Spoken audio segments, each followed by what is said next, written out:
Female viewers जितने भी हैं मैं उनको बताना चाहूँगा कि अगर आप एक ऐसी गाड़ी की तलाश में हैं जिस गाड़ी को चलाते हो आपको ज़रा सा भी प्रॉब्लम ना हो, आप सेफ्टी वाइज भी कंफर्टेबल हो, तो ये गाड़ी आपके लिए है। आपको बिल्कुल भी किसी भी चीज़ को सोचने की ज़रूरत नहीं है, जस्ट ड्राइव मोड में डालना है और गाड़ी को चलाना है। करेंगे टॉप मॉडल लिया जाए, मिडिल मॉडल लिया जाए, बेस मॉडल लिया जाए। अगर आपको मनी कंस्ट्रेंट है जो सबको आज की डेट में, तो आप इसका टाइटेनियम ऑटोमेटिक भी ले सकते हो। बट आपको अगर ये है कि मेरे को बाहर से कोई काम करवाना ही नहीं है, तो ये गाड़ी फिनिश गाड़ी कंपनी जो ये गाड़ी दे रही है, ये फिनिश गाड़ी दे रही है।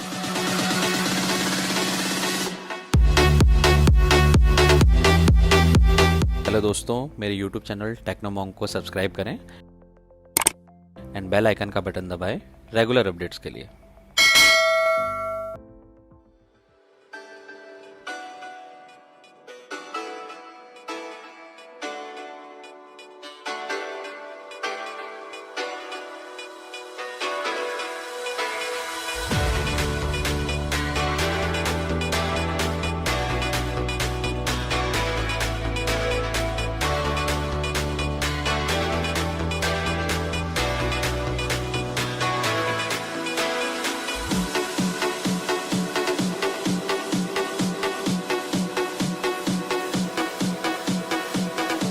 नमस्कार दोस्तों, स्वागत है आपका फिर से हमारे YouTube चैनल टेक्नोमॉन्क में।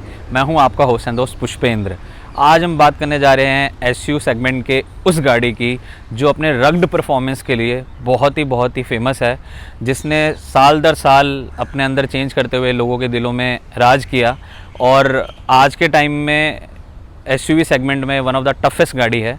जी हाँ, हम बात कर रहे हैं आज Ford EcoSport titanium automatic version की। आज हम बताएंगे कि इस ऑटोमेटिक वर्जन के लिए फोर्ड ने इसमें क्या क्या चेंजेस किए, interior wise, exterior wise, security के मामले में क्या क्या चेंजेस हैं, जानते हैं विस्तार से।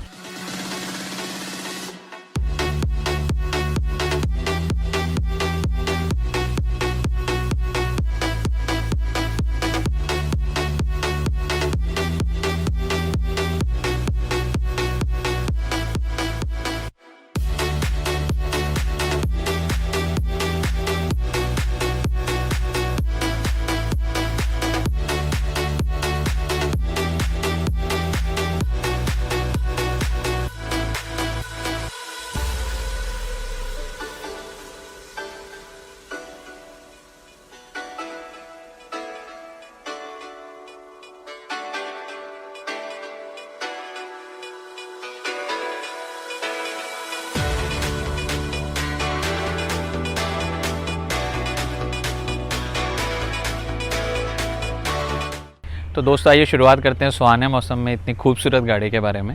ये गाड़ी हमने खरीदी अप्रैल 2019 में। इस गाड़ी में जो चेंजेस हैं वो हैं बेसिकली इसमें 1500 सीसी का जो इंजन है वो पहले डीजल में आता था, अब पेट्रोल इंजन भी इसका 1500 सीसी में है। ये ऑटोमेटिक गाड़ी है, 6 स्पीड ऑटोमेटिक गियर बॉक्स है। इसमें जो टेक्नोलॉजी है वो बेसिकली टॉर्क कन्वर्टर टेक्नोलॉजी है, जो कि CVT और AMT से अलग है।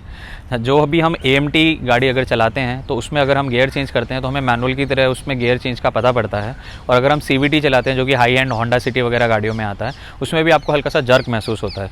इस टॉर्क कन्वर्टर की सबसे खास बात यह कि इस टॉर्क कन्वर्टर के अंदर में आपको गियर चेंज करते वक्त कोई भी जर्क महसूस नहीं होता, आपको बिल्कुल भी पता नहीं पड़ेगा कि गियर चेंज हो रहे हैं। तो ये तो हुई इसकी टॉर्क कन्वर्टर के बारे में बात। हमने इस गाड़ी के बारे में इंटीरियर से लेके एक्सटीरियर से लेके सारी बात करेंगे। जो ये मॉडल है ये टाइटेनियम प्लस मॉडल है, जो कि ऑटोमेटिक का टॉप एंड मॉडल है। इसमें एक और मॉडल टॉप आता है जो कि मैनुअल में आता है, जिसमें आपको सनरूफ मिलती है।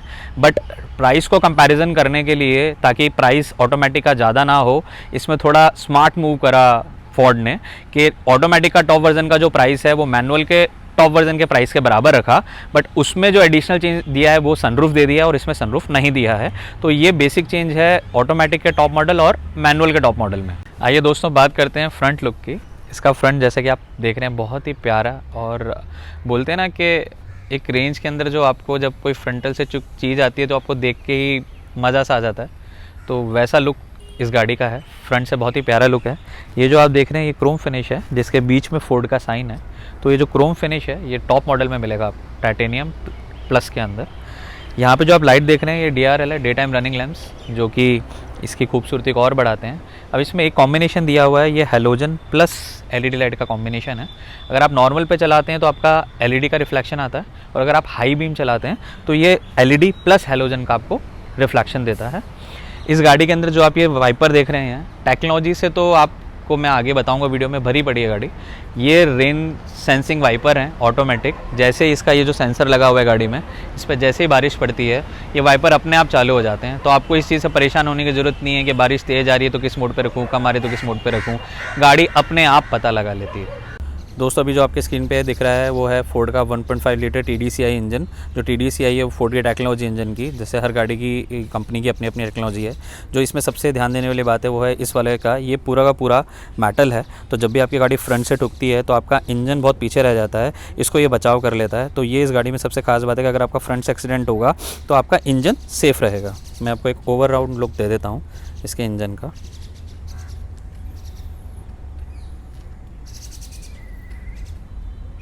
तो दोस्तों बात करते हैं गाड़ी के बैक साइड के व्यू की। अब यहाँ जो सबसे डिफरेंट चीज़ है, जनरली आप कोई भी पीछे की डिग्गी खोलते हैं तो वो ऊपर की तरफ फ्लिप होके आती है, पर फोर्ड इकोस्पोर्ट की इस तरीके से खुलती है। थोड़ा इसका ड्रॉबैक ये है कि थोड़ा ज़्यादा स्पेस लेती है, तो आपको थोड़ा ज़्यादा जगह चाहिए इसको खोलने के लिए। अब बात करते हैं बूट स्पेस की। बूट स्पेस बहुत ज़्यादा प्रॉमिसिंग नहीं है, ये 340 लीटर के करीब बूट स्पेस है, जो कि काफ़ी कम है अगर हम क्रेटा के कंपेयर में बात करें तो। क्रेटा का जो बूट स्पेस है वो लगभग 433 लीटर है। दोस्तों जैसे कि आप स्क्रीन में देख रहे हैं, मैं इस तरफ इशारा कर रहा हूँ ग्राउंड क्लियरेंस का। इंडिया की सड़कें जिस पे इतने ज़्यादा स्पीड ब्रेकर, इतने ज़्यादा गड्ढे होते हैं, तो इस जगह पर एक गाड़ी की नीड होती है एक अच्छा ग्राउंड क्लियरेंस, ताकि गाड़ी आपकी नीचे से सुरक्षित रहे। इस गाड़ी में जो ये ग्राउंड क्लियरेंस है ये सेकेंड बेस्ट है, जो कि आता है 200 mm। जो सबसे ज़्यादा ग्राउंड क्लियरेंस है वो नेक्सॉन में आता है 210 mm। तो बेसिकली इस गाड़ी में आपको मोस्ट ऑफ द सारी चीज़ें सेकंड बेस्ट मिलेंगी आपको। Second best construction quality, second best ground clearance, safety features, सब कुछ। तो ये गाड़ी अपने आप में ग्राउंड क्लियरेंस को लेके बहुत ही ज़्यादा अच्छी है। आप इसको लेके आराम से पहाड़ों से लेके किसी भी जगह पे ड्राइव कर सकते हैं। दोस्तों अब आप देख रहे हैं इस गाड़ी का इंटीरियर, जो कि मुझे पर्सनली बहुत ज़्यादा पसंद है। फुली लोडेड गाड़ी है। इसमें इंटीरियर में जो खासियत है वो इस रेंज के अंदर और गाड़ियों में नहीं करते हैं। मैं एक एक करके बताता जाता हूँ। सबसे पहले जो सबसे खूबसूरत चीज़ है वो 7 इंच की इन्फोटेक टच सिस्टम की स्क्रीन, जो अपने आप में बहुत ही प्रीमियम लुक देती है। पहले ये जो टच स्क्रीन होती थी ये मर्सिडीज़, ऑडी की गाड़ियों में आती थी, बट इसको फोर्ड ने इंट्रोड्यूस करके इसकी खूबसूरती को 4 चांद लगा दी हैं। इसका आप कोई भी टच देखो, बहुत ही प्यारा टच है, बहुत फीदर टच है। बाकी सब गाड़ियों में आप देखेंगे तो वो आपको कैपेसिटिव टच मिलता है, पर इसका बहुत ही स्मूथ टच है। और दूसरी बात हम करते हैं इसके इस ऑटोमेटिक क्लाइमेट कंट्रोल सिस्टम की।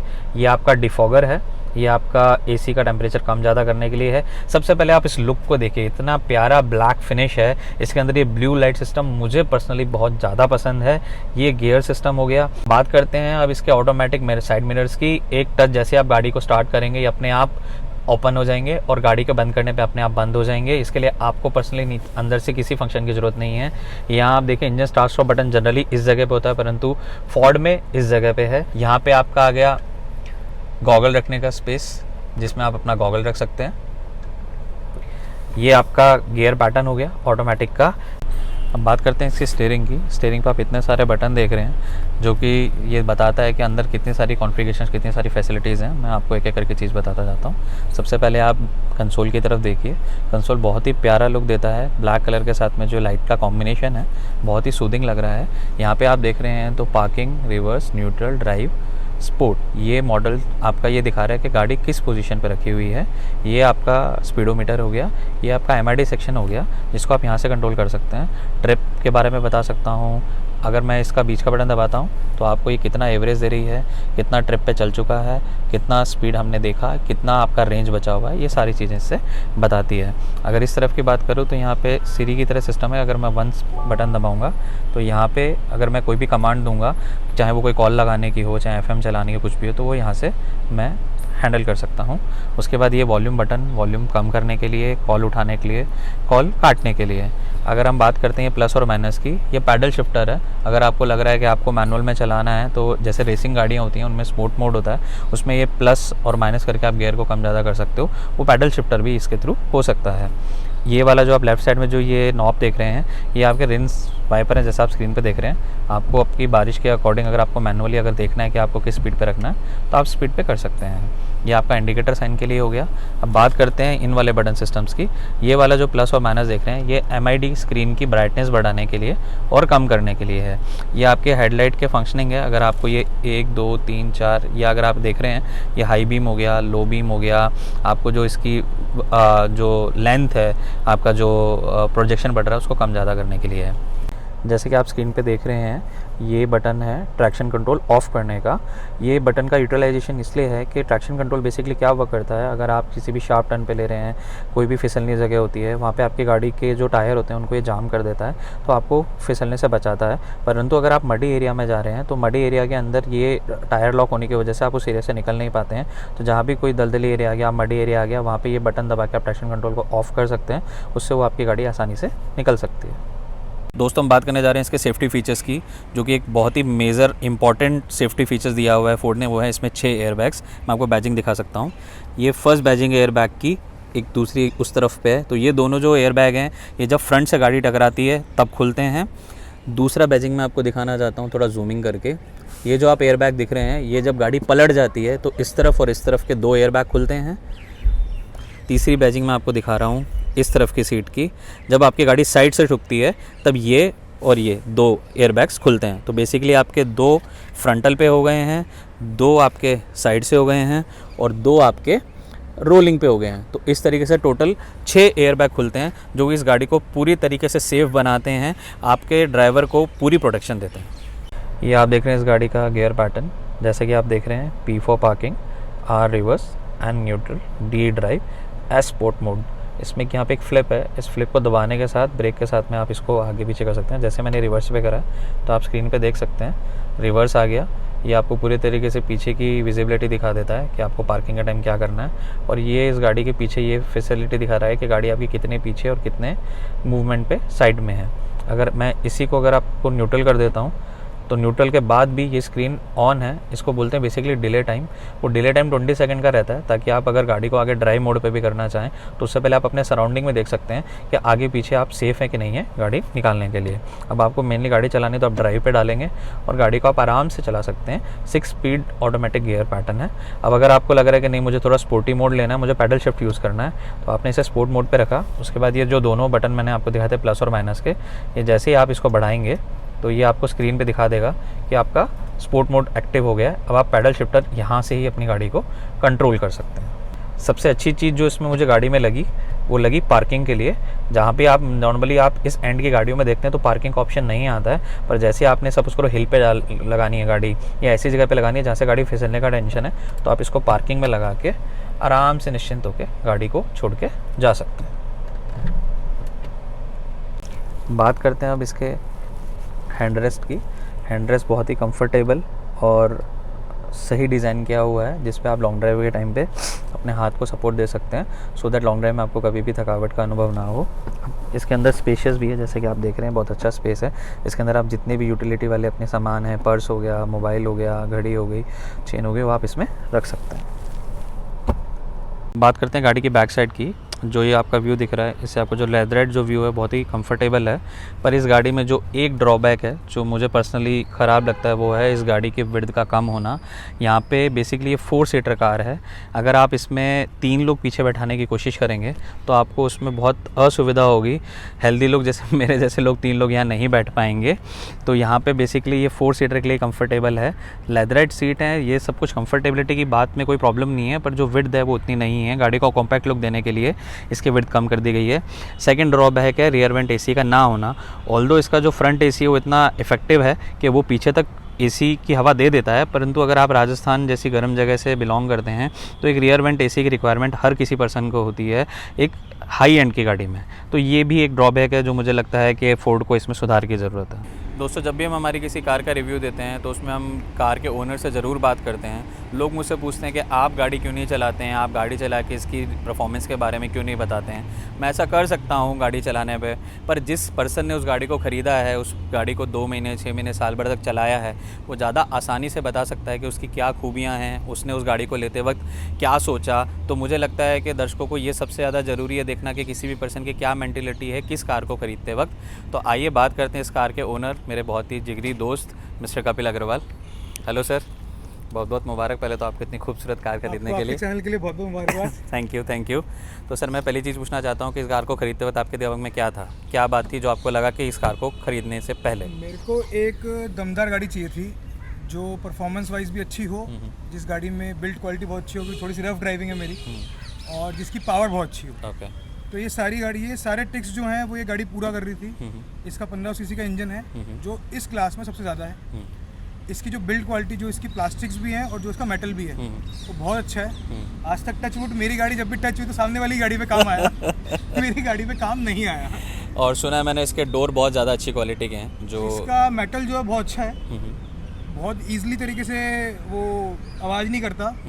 इसकी जो प्लास्टिक की जो प्लास्टिक इसके अंदर लगा हुआ है बहुत अच्छी क्वालिटी का, बहुत अच्छी क्वालिटी का लगा हुआ है। इसमें एजेस भी है, कई बार इसमें डैमेज भी हुआ, तो इसमें कभी स्क्रैचेस नहीं है। फोर्ड की सबसे अच्छी बात यह है दोस्तों कि फोर्ड की जो बिल्ड क्वालिटी है वो बहुत उम्दा है। जो शिकायत हमारे पिछले यूज़र्स ने और मैंने खुद ने भी करी, क्योंकि मैं खुद स्विफ्ट डिज़ायर ओनर हूँ, वहाँ पे आपको बिल्ड क्वालिटी इतनी अच्छी नहीं मिलती है। अगर आपका कोई भी एक्सीडेंट होता है तो आपकी गाड़ी में डेंट बहुत आसानी से आ जाता है, पर फोर्ड की जो क्वालिटी है वो बहुत अच्छी है। अगर आपको कोई हल्का सा कहीं से कोई टक्कर भी मार गया तो उसी की गाड़ी में नुकसान होगा, आपकी गाड़ी में नुकसान नहीं होगा। अच्छा सर, मैं एक और चीज़ पूछना चाहता हूँ, आपने इसका टॉप वर्जन क्यों चूज़ करा? क्योंकि लोग जनरली क्या करते हैं, दिल्ली जैसे शहर में मिड रेंज का वर्जन लेते हैं और उसको मॉडिफाइड करा देते हैं, तो टॉप वर्जन लेने की क्या वजह रही? जिस समय मैंने 2019 में गाड़ी ली थी उस समय इसका ऑटोमेटिक वर्जन जो है टाइटेनियम प्लस ऑटोमेटिक में ही आ रहा था बस। अच्छा। इसको जो अब जो 2020 में आ रहा है वो टाइटेनियम में भी ऑटोमेटिक आ रहा है। ठीक है। तो आप वो भी ले सकते हो, बट फिर आपको जो टेक्नोलॉजी वाइज फीचर्स जो हैं, जो ऑटोमेटिक रेन सेंसिंग वाइपर्स हैं, जो इसके फॉग लैंप्स हैं, वो सब इसमें आपको नहीं मिलते। बट मुझे कोई भी काम गाड़ी में बाहर से नहीं कराना था, मुझे सब कुछ गाड़ी का कंपनी से ही फिटेड चाहिए था। तो मुझे पैसे खर्च सकता था मैं, लेकिन कंपनी फिटिंग ही मेरे को सब चीज़ चाहिए था। तो आपको लगभग कितने लाख की पड़ी है गाड़ी? ये मेरे को 13 लाख की गाड़ी पड़ी ऑन रोड। और अभी तक आप कितने किलोमीटर चला चुके हैं? मैं इसको 16,000 किलोमीटर चला चुका हूँ। कहाँ ले जा चुके हैं आप इस गाड़ी को? मैं इसको हर जगह ले गया, मैं इसको पहाड़ों में ले गया, मैं इसको राजस्थान ले गया, मैंने इसको यूपी की गलियों से भी निकाल दिया। ये गाड़ी हर जगह से अच्छी तरीके से निकल जाती है, तो भी कोई दिक्कत नहीं आती। और पावर के मामले में तो उसका कोई पकड़ ही नहीं है, इवन क्रेटा भी इसको बीट नहीं कर सकती पावर के मामले में। अच्छा, एक और चीज़ मैं आपसे पूछना चाह रहा हूँ, जो आपका टॉर्क कन्वर्टर का जो एक्सपीरियंस है वो कैसा रहा? क्योंकि मेरा AMT है, मुझ में वो गियर चेंज करने पे पता पड़ता है। आपके टॉर्क कन्वर्टर का एक्सपीरियंस कैसा है? इस गाड़ी में आपको बैठ के लगेगा जैसे एक्टिवा में आप चलाते हैं। कोई गियर शिफ्ट आपको पता ही नहीं चलेगा, इस गाड़ी में गियर शिफ्ट भी है। ऐसे ही एक तरीके से इसमें एक्टिवा वाला काम करा हुआ है, आपको पता ही नहीं चलेगा कि आप गियर कब शिफ्ट हो रहा है। तो फीमेल व्यूअर्स जितने भी हैं, मैं उनको बताना चाहूँगा कि अगर आप एक ऐसी गाड़ी की तलाश में हैं जिस गाड़ी को चला तो आपको ज़रा सा भी प्रॉब्लम ना हो, आप सेफ्टी वाइज भी कंफर्टेबल हो, तो ये गाड़ी आपके लिए है। आपको बिल्कुल भी किसी भी चीज़ को सोचने की ज़रूरत नहीं है, जस्ट ड्राइव मोड में डालना और गाड़ी को चलाना है। अच्छा, मैं आपसे एक और चीज़ पूछना चाहता हूँ कि आपके जितने भी जो फंक्शंस हैं अंदर, उसमें आपको सबसे कंफर्टेबल या सबसे ज़रूरी कौन सा फंक्शन लगा जो आपको लगता है कि किसी भी गाड़ी के इंटीरियर में होना चाहिए? एक तो उसमें 2 फंक्शन बहुत अच्छे हैं, मेरे को लगता है कि वो कंपनी को मतलब गवर्नमेंट को कर देने चाहिए कि एक तो रेन सेंसिंग वाइपर्स, क्योंकि वो ऑटोमेटिकली एडजस्ट कर लेते हैं अपने को। ठीक है। और एक इसकी ऑटोमेटिक हेडलैम्प्स, क्योंकि वो रात होते ही कई बार हम लोग होता है कि नहीं जलाते, भूल जाते हैं कम लाइट है या कम लाइट नहीं है, तो ये अपने आप ऑन हो जाते हैं। इसका यहाँ पे मीटर लगा होता है ऑटोमेटिक लाइट सेंस करने का, वो करते ही अपने आप उसके ऑटोमेटिक हो जाते हैं। तो मेरे को मेंटली बहुत सोचना नहीं पड़ता गाड़ी चलाने से पहले कि मेरे को क्या ऑन रखना है, क्या ऑन नहीं रखना है, वो अपने आप ऑटोमेटिक ऑन कर लेती है। अच्छा सर, ये तो बात हो गई हमारी खूबी होगी। अब मैं आपसे पूछना चाहता हूँ, कमियाँ क्या लगी इस गाड़ी के अंदर आपको? इस गाड़ी में एक तो बहुत मेन कमी है इसका ये जो पिलर है, ये ऑल्दो तो इसको सेफ्टी प्रोवाइड करता है, ठीक है, बट ये मेरा व्यू भी ब्लॉक करता है। ओके। तो जो मेरे 2 या 3 एक्सीडेंट्स हुए वो सारे इसी पिलर की वजह से हुए, क्योंकि राइट साइड से जब कोई आता है और आपका ध्यान नहीं है तो वो ब्लाइंड स्पॉट आ जाता है। वो बहुत बड़ा ब्लाइंड स्पॉट है, मतलब इवन एक छोटी गाड़ी टियागो या मारुति 800 जैसी गाड़ी वो पूरी की पूरी ब्लाइंड में आ जाती है। ओके। तो दर्शकों, ये हम बताना चाहते हैं, बहुत ही इंपॉर्टेंट चीज़ बताई कपिल जी ने, कि जब आप राइट साइड से अगर कोई गाड़ी आ रही है तो इसका जो राइट वाला पोर्शन है वो बिल्ड क्वालिटी की वजह से इतना ज़्यादा विड्थ का है कि अगर कोई छोटी गाड़ी आएगी आपकी राइट साइड से और आपका ज़्यादा ध्यान नहीं तो वो ब्लाइंड स्पॉट आ जाता है, तो आपको हिट होने की पॉसिबिलिटी रहती है। दूसरा इसका जो मेन ड्रॉबैक है वो है बैक सीट्स। ओके। ये एक 4 सीटर कार है, ये 5 सीटर कार नहीं है इतनी बड़ी रेंज में भी। जबकि इसकी जो कंपटीशन में गाड़ियाँ हैं नेक्सॉन वो 5 सीटर है, ब्रेजा 5 सीटर है, वेन्यू 5 सीटर है, और जो अब जो नई गाड़ी आ रही है क्रेटा भी इसी रेंज में आ गई है, तो वो भी 5 सीटर है। लेकिन ये एक प्रॉपर 4 सीटर गाड़ी है। बट मैं बिकॉज सिंगल ड्राइव करता हूँ तो मेरे लिए 4 सीटर या 5 सीटर कोई प्रॉब्लम है ही सही और नहीं पड़ता है। कितना एवरेज दे देती है ये गाड़ी? ये गाड़ी एवरेज के मामले में ऑटोमेटिक में बहुत दिक्कत देती है। कितना एवरेज लगा ऑटोमेटिक का एवरेज है 9 से 10। ओके। और अगर उसको मैं हाईवे पे लेके जाओगे तो इसका एवरेज आराम से 13 से 14 आ जाता है। 13-14 आ जाता है। ठीक है, तो अगर दर्शकों को फोर्ड लेनी है इको स्पोर्ट तो आप क्या रिकमेंड करेंगे? टॉप मॉडल लिया जाए, मिडिल मॉडल लिया जाए, बेस मॉडल लिया जाए? अगर आपको मनी कंस्ट्रेंट है जो सबको है आज की डेट में तो आप इसका टाइटेनियम ऑटोमेटिक भी ले सकते हो। बट आपको अगर ये है कि मेरे को बाहर से कोई काम करवाना ही नहीं है, हाँ। तो ये गाड़ी फिनिश गाड़ी कंपनी जो ये गाड़ी दे रही है, ये फिनिश गाड़ी दे रही है। इसमें आपको कुछ भी कोई भी एक्सेसरी नहीं लगाने की जरूरत कुछ पड़ेगी। भी नहीं लगाना आपको, इसमें 1 रुपये का काम भी नहीं करवाना, कंपनी सब कुछ लगा के दे रही है। प्लस एक्स्ट्रा चीजें लगा के दे रही है, जैसे एम्बियंट लाइटिंग है जो जनरली लोग बाहर से लगवाना पसंद करते हैं, वो सब इनबिल्ट वो लगा के दे रही है। एक जो ड्रॉबैक है इसका, जो फोर्ड की जो मेंटेलिटी है कि सर्विस इसकी बहुत महंगी है, तो ऐसा बिल्कुल भी नहीं है। अच्छा। अब फोर्ड जो है अपने पार्ट्स इंडिया में ही बना रहा है, ठीक है। जो ऑयल है वो इंडिया में ही आ रहा है, तो इसके ऊपर वो इम्पोर्ट ड्यूटी वाला चीज़ अब नहीं है। तो आपको लगभग कितना पड़ जाता है? पहली सर्विस तो ऑलमोस्ट फ्री पड़ी मेरे को, सिर्फ पेट्रोल का चार्ज, वो ऑयल का चार्ज देना पड़ा। ठीक है। जो मेरी सेकंड सर्विस भी है वो भी आप फोर्ड की साइट पे जाकर चेक कर सकते हैं, 3000 to 4000 है, which is very normal. Okay. तो ये आपकी 1 साल में कितनी फ्री सर्विस मिली आपको? 1 साल में एक चेक है 3 महीने बाद, और 1 साल भर के बाद सर्विस है 10,000 के बाद। 10,000 के बाद, और फिर 10,000 के बाद हर साल के बाद वो पड़ जाती है सर्विस है। सर्विस है। तो 10,000 के बाद मुझे लेबर चार्ज नहीं लगा, बाकी सब ऑयल या कोई पार्ट चेंज होगा तो आपको वो कराना है। ठीक है, तो ओवरऑल आप इस गाड़ी से सेटिस्फाइड है? इस गाड़ी से मैं मोर देन सेटिस्फाइड है। थैंक यू कपिल जी बात करने के लिए हमसे। तो दोस्तों बात करते हैं फाइनल वर्डिक्ट की। जैसा कि आपने गाड़ी की इंटीरियर, एक्सटीरियर, यूज़र रिव्यू सब कुछ देखा, गाड़ी हर तरीके से परफेक्ट है। इस गाड़ी की सबसे इंपॉर्टेंट चीज़ है इसके सेफ्टी फीचर्स। आज के टाइम में मेट्रो सिटीज़ में जिस तरीके से इतने एक्सीडेंट होते हैं, उसमें आपको ज़रूरी है कि आपको एक ऐसी गाड़ी मिले इस सेगमेंट में जो आपके परिवार वालों और आपको सारे सेफ्टी फीचर्स दे, आपको किसी भी बड़ी दुर्घटना होने से बचाए। तो इस गाड़ी में जो सबसे स्ट्रॉन्ग फीचर है वो है इसके 6 एयरबैग्स। इस वजह से इस गाड़ी को सेफ्टी से मैं 10 on 10 देता हूँ। आप ज़रूर इस गाड़ी को खरीदें अगर आप सेफ्टी को लेकर ज़्यादा कंसर्न हैं। दूसरा सबसे इंपॉर्टेंट है, कुछ लोगों को चाहिए होता है बेस चीज़ के पावर इंजन की कैपेसिटी ज़्यादा हो, कुछ लोगों को चाहिए होते हैं इसके अंदर के कंफर्ट फीचर्स। तो आपको इस गाड़ी में कॉम्बिनेशन मिलता है जिसमें आपको एक गाड़ी स्ट्रॉन्ग तो है ही, इसके साथ में आपको इंटरनल फीचर्स मिलते हैं जैसे रेंज सेंसिंग वाइपर हो गए, रेंज सेंसिंग चीज़ें हो गई, और अंदर का ट्रैक्शन कंट्रोल हो गया। तो आपको बेसिकली एक गाड़ी में पूरा पैकेज मिल रहा है। हाँ, जो निराश करने वाली बातें वो सिर्फ 2 हैं जो एक इंडियन के लिए इंपॉर्टेंस रखती है। पहली है एवरेज, क्योंकि 7 से 8 का एवरेज लेना हर किसी की पॉकेट पे थोड़ा भारी पड़ता है, क्योंकि जो पेट्रोल का प्राइस आपका 5,000 लग रहा है वो 5,000 से 7-8,000 पे चला जाता है। दूसरा, इसके पीछे 3 लोगों का ना बैठना, क्योंकि इंडियंस में बेसिकली जो फैमिली होती है वो 4 से 5 लोगों की होती है, तो लोगों को लगता है कि हाँ मेरी गाड़ी जा रही है तो उसमें कम से कम 5 मेंबर बैठें, तो यहाँ आपको थोड़ी निराशा हाथ लग सकती है। पर अगर आपका मेन कंसर्न सेफ्टी और दूसरा फैसिलिटी से लेस, अगर आपको जितने भी फंक्शंस मिल रहे हैं, अगर वो आपको लग रहा है कि हाँ यार मुझे फंक्शंस पूरे चाहिए और सेफ्टी चाहिए, तो ये गाड़ी आपके लिए ही बनी है। तो दोस्तों मेरी तरफ से थम्स अप है गाड़ी को। गाड़ी बहुत ही सुंदर इसका बिल्ट है, बहुत अच्छे इंटीरियर है, बहुत अच्छा एक्सटीरियर है, बहुत अच्छा ग्राउंड क्लियरेंस है। ड्रॉबैक 2 ही हैं, तो अगर उन 2 ड्रॉबैक को आप कंसीडर कर सकते हैं कि हाँ ये मेरे लिए नहीं है, मेरे लिए सेफ्टी फीचर ज़्यादा इंपॉर्टेंट है, तो ये गाड़ी आपके लिए बनी हुई है। तो दोस्तों अगर आपको हमारे वीडियो अच्छा लगा तो इसे लाइक करें, सब्सक्राइब करें, शेयर करें। हम बहुत कोशिश कर रहे हैं अपने आप को इम्प्रूव करने की वीडियो दर वीडियो। तो दोस्तों अगर आपको इस वीडियो में कोई कमी लगती है, आपको लगता है कि हमें कुछ चेंज करना चाहिए, किसी और चीज़ पर भी हमारे कमेंट्स या रिव्यूज़ चाहिए, तो दोस्तों प्लीज़ मेरे कमेंट सेक्शन में बताएँ मुझे कि आप मुझसे और क्या एक्सपेक्ट करते हैं, क्या चीज़ चाहते हैं। ये बहुत हमारी तरफ से वेलकम है। हम कोशिश करेंगे कि और आगे से आगे अच्छा बनाने की कोशिश करें। इस कोविड के दौर में आप लोग स्वस्थ रहें, सुरक्षित रहें। नमस्कार।